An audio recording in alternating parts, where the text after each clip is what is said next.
Fala pessoal, sejam muito bem-vindos aqui ao canal do Renan França, e eu devo dizer que esse vídeo aqui ele é de interesse total, interesse máximo para todo mundo que se considera de direita e é apoiador do Bolsonaro. Para quem acompanha o meu canal já tem mais tempo, sabe que eu já toquei nesse assunto diversas vezes.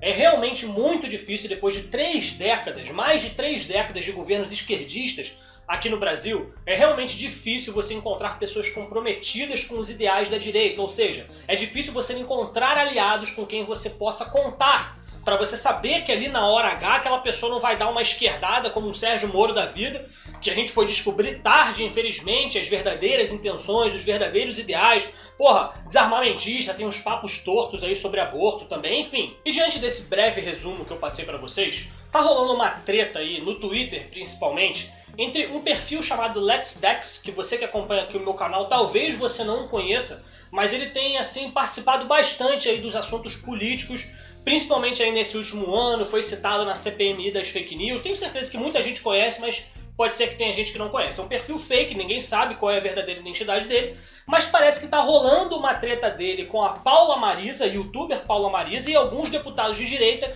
em principal aí a Bia Kicis. E qual que é o resumo da treta? O Let's Dex está cobrando os deputados bolsonaristas, os deputados da base, aqueles que se consideram ainda e que pelo menos falam aos 4 cantos do mundo que estão com Bolsonaro até o fim. Ele estava criticando a competência desses deputados, as ações que eles estão tomando, enfim. E o Let's Dex, esse perfil que eu mencionei pra vocês, ele fez uma longa thread no Twitter mostrando, por A mais B, de que o desempenho desses deputados não é tão satisfatório quanto nós merecemos, quanto nós precisamos. Ele fez uma comparação dos deputados bolsonaristas com os deputados esquerdistas e viu que a atuação, aquele jogo político, né, aquele jogo legislativo da oposição é 1000 vezes maior do que os nossos. Nós criamos poucos projetos de leis, nós temos poucos atos legislativos, nós temos poucas interferências, e uma das críticas em que ele se baseou é porque os deputados bolsonaristas estão se deixando levar pelo jogo dos liberais, como Kim Kataguiri e Arthur Duval, por exemplo, que se orgulham, enchem o peito para falar que tem, eu tenho só 5 deputados, eu tenho só 5 assessores, só 8 assessores aqui, eu economizo muito dinheiro para o contribuinte, que não sei mais o que. E em virtude disso, nesse negócio de ficar economizando o dinheiro do povo, muitos deputados bolsonaristas estão economizando nos seus assessores, estão economizando nas cotas parlamentares que eles têm direito a usar. E daí eu jogo essa bola aqui pra você agora, você que tá me ouvindo. O que você acha melhor? Você acha melhor um deputado que é seu aliado, que diz defender os seus interesses? Você prefere que ele tenha 25 assessores, que é o máximo que ele pode ter, e que ele gaste toda a cota parlamentar dele todo mês, todo ano, mas que ele faça um trabalho excelente? O que é um trabalho excelente de um deputado? É propor leis, por exemplo, que atuem diretamente no nosso cotidiano, que venha de fato a mudar a nossa vida, é impedir a lei que os outros criam, que os opositores criam, que vão mudar diretamente o nosso cotidiano, a nossa vida, que conseguem impedir votações de projetos, discussões que não são de interesse da população, como por exemplo, vamos supor que eles decidam abrir uma conversa para uma comissão especial para discutir a liberação das drogas. Daí vai ter um deputado lá, não, de acordo com isso aqui, com esse artigo tal, que não sei o que, do regimento da Câmara, não dá para fazer isso. Aí mesmo que ele não consiga impedir a reunião, que ele consiga atrasar ao máximo. Mesma coisa na hora de votações de projetos de lei. Por exemplo, o Davi Alcolumbre acabou de rejeitar a MP que o Bolsonaro iria fazer para que o ministro Abraham Van Traub, ministro da Educação, quase que não sai aqui, que ele possa nomear os reitores das universidades federais em época de pandemia. Ele criou essa MP e o Senado simplesmente derrubou essa M. Eu realmente adoraria ver o governo literalmente elegendo quem são as pessoas que vão comandar essas universidades federais, que são completamente lotadas de esquerdias e ideais esquerdistas.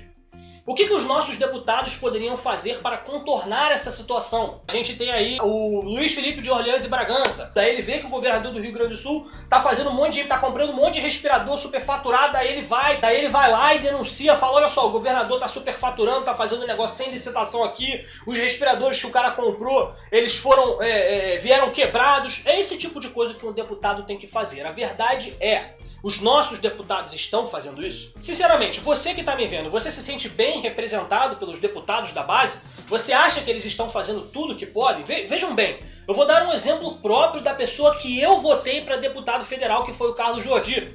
Eu mandei 2 e-mails para ele no ano passado, porque eu não tenho condições de ligar para Brasília, para correr o risco ainda de não conseguir falar diretamente com ele, falar com um assessor, por exemplo. Mas eu mandei um e-mail esperando que ele me respondesse, o e-mail que está cadastrado lá no portal da transparência da Câmara dos Deputados, perguntando para ele o que os assessores dele faziam. Eu cheguei lá, fui lá o portal da transparência e vi que ele tinha mais de 20 assessores e alguns ganhando assim valores exorbitantes, 15 contos, 7 contos, enfim. Daí o meu e-mail não foi de cobrança, tipo, você é um safado, você não pode fazer isso e que não sei. Não foi isso, eu perguntei qual é a função desses assessores. Eles realmente valem aquilo que estão recebendo? Eles realmente estão fazendo um bom trabalho? Eu quero saber, eu votei em você, então tenho direito de saber o que os seus assessores estão fazendo. Para resumo da ópera, eu não fui respondido em nenhum dos 2 e-mails de forma alguma, não recebi contato algum que seja, ou seja, dos mais de 20 assessores que o Carlos Jordi tem, ele não tem um para conseguir responder o meu e-mail.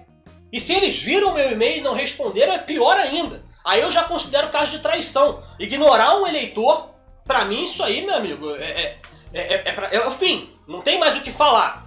Se tem uma pessoa que ele deve lealdade, não é o presidente, é o eleitor. Mas enfim, não recebi nenhum contato da equipe do Carlos Jordi. Daí eu venho, por exemplo, eu vi que o Carlos Jordi participou de uma treta aí com o Marcelo Brigadeiro, que o Marcelo Brigadeiro fez um levante das contas do Carlos Jordi na internet, falando que ele gasta demais e que não sei o quê.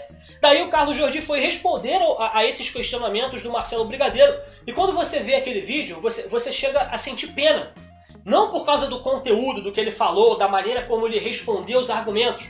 Mas é porque o cara tem mais de 20 assessores, tem neguinho ganhando ali mais de 10 mil reais, e ele não consegue fazer um vídeo decente.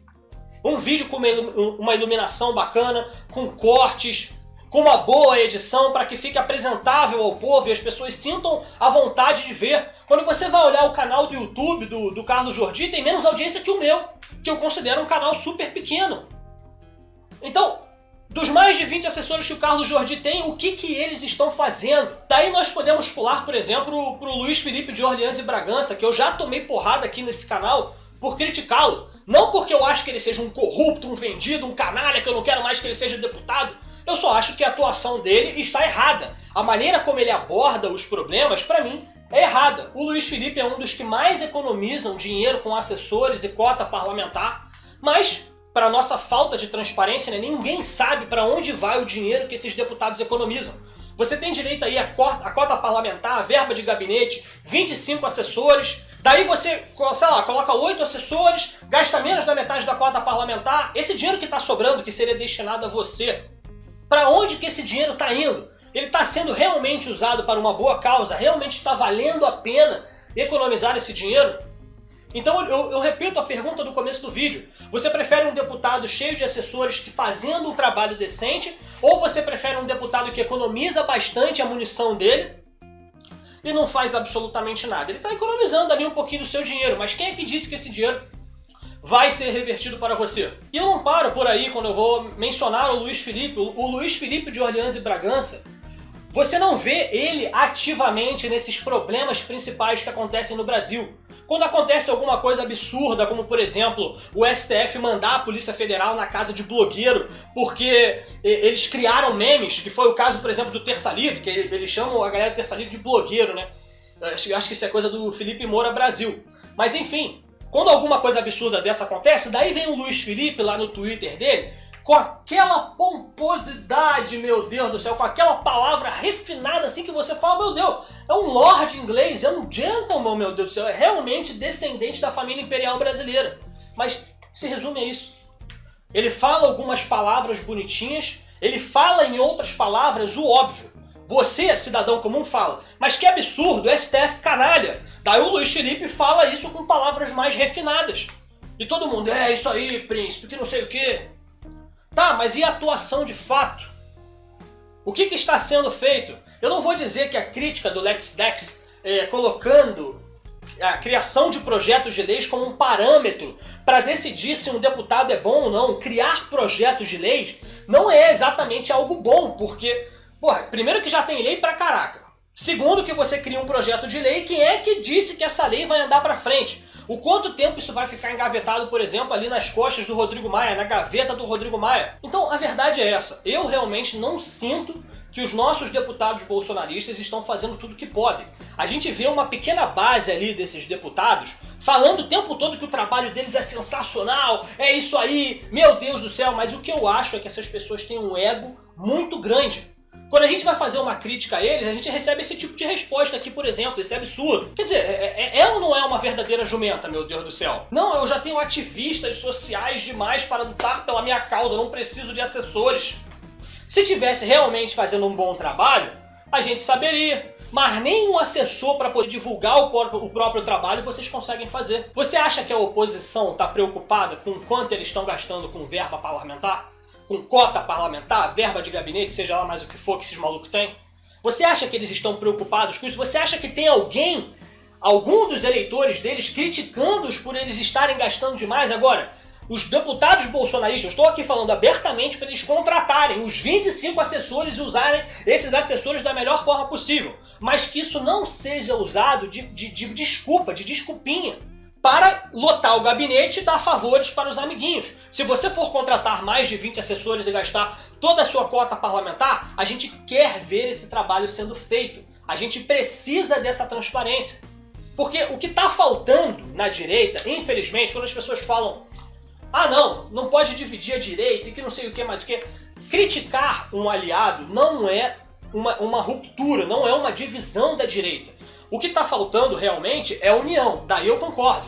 E quando eu digo união, é coisas do tipo, por exemplo, você tem aí quantos youtubers, por exemplo, quantos influenciadores bolsonaristas, pessoas que fazem campanha das boas obras do governo, que estão sempre ali militando pelo governo, quantos desses você tem aí na internet? Talvez você consiga contar na sua mão. Essa aqui é a verdade, são poucos. Você tem o Terça Livre, que eu acredito que faça um trabalho muito bom. Nós temos alguns veículos de comunicação que estão sempre divulgando as boas ações do governo, como por exemplo o Conexão Política e o Renova Mídia. Mas cadê a ação coordenada? Quantas vezes a gente viu a imprensa colocando exatamente a mesma matéria? Eles não se preocupavam nem em mudar o título, nem em mudar a manchete da parada. Aparecia a mesma matéria no G1, no Exame, no Brasil 247, não sei mais aonde. Quem disse pra você que isso tá errado? Isso mostra pra gente que eles têm método. Eles sabem como ser oposição, eles sabem como conseguir derrubar o governo. E quando nós vamos conseguir aprender o nosso método?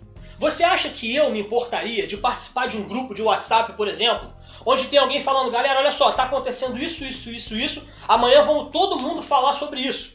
Aí, porra, sei lá, STF comete uma inconstitucionalidade. Aí tá lá todos os canais de direita, todos os perfis de direita falando exatamente sobre isso. Mas não.